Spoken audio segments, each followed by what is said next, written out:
If you've been following the VR scene for a bit now, you know that Oculus has been deeply pushing for exclusivity, which has caused many people to purchase a HTC Vive to take the moral high ground. After all, having exclusivity, timed or not, hurts the platform overall, and that ends up hurting the consumer and the growth of the platform in the long run. But Vive owners like myself have now run into another problem whereby, yeah, we did buy the HTC Vive, but what are we going to play on it? There's not too many games, and there are all these games still coming out exclusively, for the time being, for Oculus.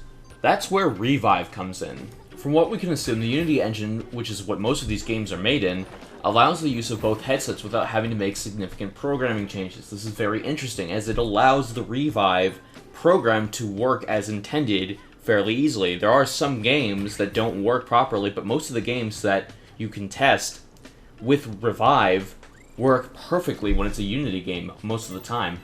It is simply a compatibility layer, but you do need Oculus Home if you're running a game directly through their store for it to work, as well as you're also going to need to have Steam VR running at that time. And how it works is basically you drag all of the things that you need from the Revive injector folder, and then you plop the EXE, the Revive EXE, the 64 or 32-bit, whichever one fits your operating system. You plop that, you literally click and drag it over and drop it on the EXE you want to run, and it should work. But enough about all that. Let's talk about the game you've been seeing in the background here, Lucky's Tale, exclusive to the Oculus Rift platform, except not anymore. Well, unofficially, at least. When screenshots of this game were first coming out, me and other people were rightfully skeptical as a platformer, a 3D platformer with VR, really guys? It looks gimmicky, it didn't seem like it would be a very good game, and I'm glad to admit that I was wrong, for the most part.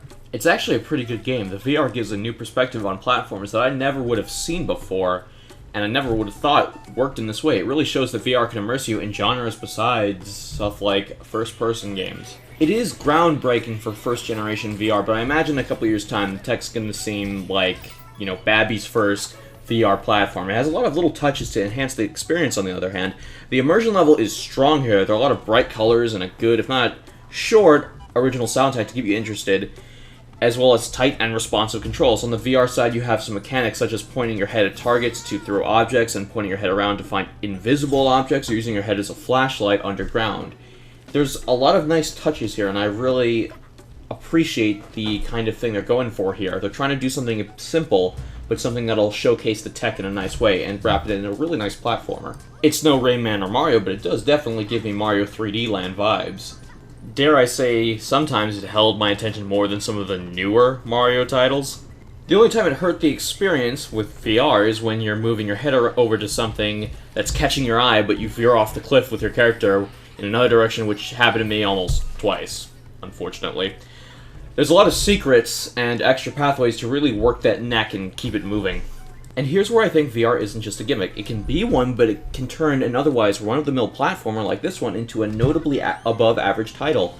The VR is more subtle here, and as a result, the game might be forgotten over time when more platforms are made for VR and built for it in a better way, but for now, Lucky's Tale is a benchmark for the genre. It definitely represents the quicker pick-up-and-play nature that the Oculus is marketing. At its core, it's still very by-the-numbers platformer, but it is worth a look, and it's free.